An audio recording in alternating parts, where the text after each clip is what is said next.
여러분 안녕하십니까? 지금 현재 일파만파 빠르게 확산되는 이슈가 있다면 무엇이겠습니까?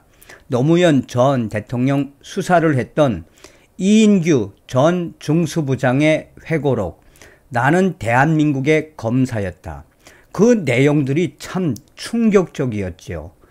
그전 방송에서도 말씀을 해드렸습니다만 서문만 봐도 얼마나 이인규 전 중수부장이 문재인을 정조준을 했는지, 왜 문재인을 정조준을 했으며 당시에 노무현의 죽음을 어떻게 이용을 했는지, 한마디로 문재인과 당시에 노무현 전 대통령 이용을 한 정치권을 향한 일종의 팩트이며, 이 노무현과 그 일가족의 가족 비리를 팩트로 밝혀냈다라고 해도 과언이 아니겠습니다.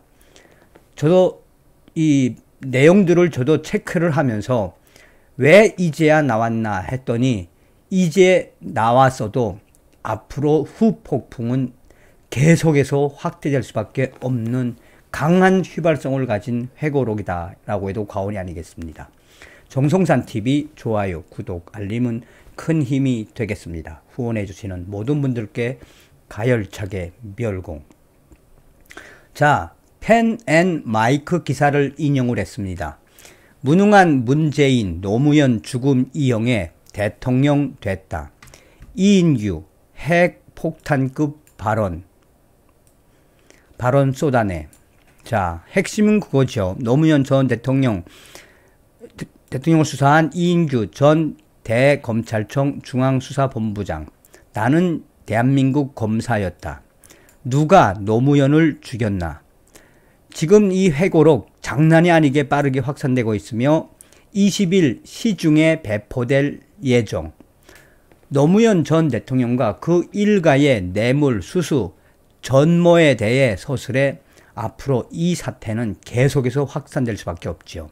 특히나 노무현 전 대통령의 친구인 문재인 전 대통령이 당시에 변호인으로서 무능했으며 노무현 전 대통령의 죽음을 이용해 대통령이 됐다라고 작심을 하고 핵폭탄급 발언을 쏟아냈습니다. 향후에 이 회고록은 친문재인 또 친노무현 이제 강력 반발 파장이 확대될 수밖에 없다라고 전하고 있습니다. 2009년 노무현 전 대통령을 수사했던 이인규 변호사 회고록에서 노무현 전 대통령의 혐의와 이 수사 결과를 상세히 언급을 했는데, 권양숙 여사가 박연차 회장에게 피아제 남녀 시계 세트 2개 시가만 2억 550만 원을 받은 점, 또한 권양숙 여사가 2007년 노무현 전 대통령과 공모해 청와대에서 정상문 당시 총무비서관을 통해 박연차 회장에게 100만 달러, 그해 9월 22일 추가로 40만 달러를 받은 점 등은 다툼의 여지가 없다. 그러니까 분명한 것은 노무현과 권양숙 일가 그 가족들은 청와대에서 범죄를 저질렀다라고 강조한 거죠. 또한 이 노건호 씨와 조카 사위 연철호 씨가 2008년 2월 28일 박연차 회장에게 500만 달러를 받은 점, 정 전 비서관의 특수활동비 12억 5천만 원 횡령이 노무현 전 대통령과 공모한 범죄라는 점도 이인규 변호사는 강조했습니다. 이인규 변호사는 당시 검찰이 노무현 전 대통령을 기소해 유죄를 받아낼 충분한 물적 증거를 확보했었다고 밝히며, 다만 노무현 전 대통령의 죽음으로 공소권 없음 처리가 됐을 뿐이라고 설명. 한마디로 분명하게 범죄는 저질렀다라고 강조한 거죠. 이인규 변호사는 또 노무현 전 대통령이 2009년 4월 30일 조사실에서 박연차 회장과 나눈 대화도 소개를 했습니다. 당시 우병우 대검 중수 1과장이었던 우병우, 노무현 전 대통령과 박연차 회장의 대질 조사를 요구했지만 노무현 전 대통령 측이 거부를 해 두 사람의 대면만 이루어졌다라는 일화. 당시 박연차 회장이 대통령님 웃잘라고 이러십니까? 라고 하자 노무현 전 대통령은 박 회장 고생 많습니다. 저도 감옥 가게 생겼어요. 감옥 가면 통방합시다 라고 했다는 게 이 책에 기록됐다라고 밝히고 있습니다. 노무현 전 대통령도 내가 죄가 있으니 감옥에 가게 생겼다. 그러니까 박연차 회장 같이 통방합시다. 본인 죄를 인정했다라는 거죠. 노무현 전 대통령은 당시 이인규 변호사에게 이 부장 시계는 좀 뺍시다. 쪽팔리잖아 라고 말했다고 했다며 다만 100만 달러 수수에 대해서는 저나 저의 가족들이 미국에 집을 사면 조중동이 가만히 있겠습니까? 말도 되지 않는 소리라고 부인했다라고 이인규 변호사는 회고록에서 밝히고 있습니다.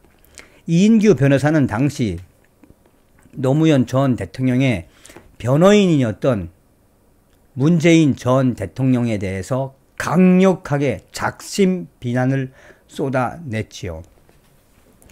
문재인 전 대통령이 본인의 저서 운명에서 검찰이 박연차 회장의 진술 말고는 아무 증거가 없다는 것을 거듭 확인할 수 있었다라고 썼던 점을 꼬집어 이인규 변호사는 검찰 수사 기록을 문재인 변호인 보지도 못했고 검찰을 접촉해 수사 내용을 파악하려는 시도조차 하지 않았으며 노무현 전 대통령에 대해 이 문재인 변호인 위견서 한 장 낸 적이 없는데 무슨 근거로 그런 주장을 하는지 도저히 이해할 수가 없다라고 강하게 문재인이를 비판했습니다.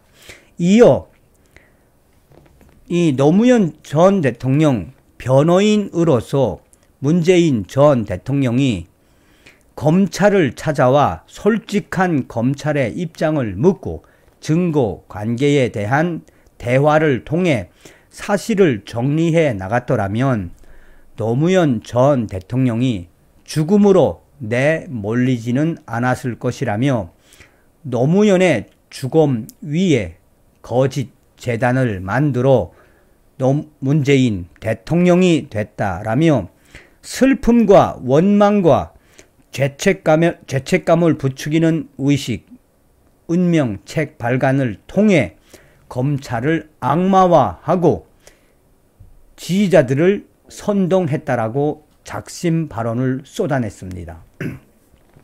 그러면서 이인규 변호사는 거듭 문재인 전 대통령을 향해 자신의 정치적 목적을 위해 동지요 친구인 노무현의 안타까운 죽음을 이용한 것이라며 좌파 언론과 민주당 정치인들이 노무현 전 대통령의 죽음 이후 이 돌변한 거에 대해서도 강하게 비판을 했습니다. 그는 노무현 전 대통령이 생을 마감하자 돌변했다라며 검찰의 모든 비난의 화살을 돌렸고 노무현 정신을 입에 올리며 앞다투어 노무현 손가락질하던 사람들 앞다투어 상주 코스프레 대열에 합류했다라고 쓴소리를 쏟아냈습니다. 자, 이런 모든 상황들을 종합적으로 이제 결론을 좀 내면 어떤 게 되겠습니까? 이인규 변호사의 회고록, 이 기사에는 나오지 않았지만 일주일 동안 노무현 전 대통령을 찾지 않았다라고 했죠. 노무현 전 대통령이 스스로 생을 포기하기 일주일 동안 단 한 번도 노무현을 만나지 않았으며 노무현, 박연차 관련 수사 그 어떤 위견서도 내지 않았고 검찰을 찾지 않았으며 사실상 노무현 관련된 수사에 대해 변호인으로서 방치한 이 대반전. 문재인이가 왜 그랬을까요? 다음 시간에 뵙겠습니다. 멸공.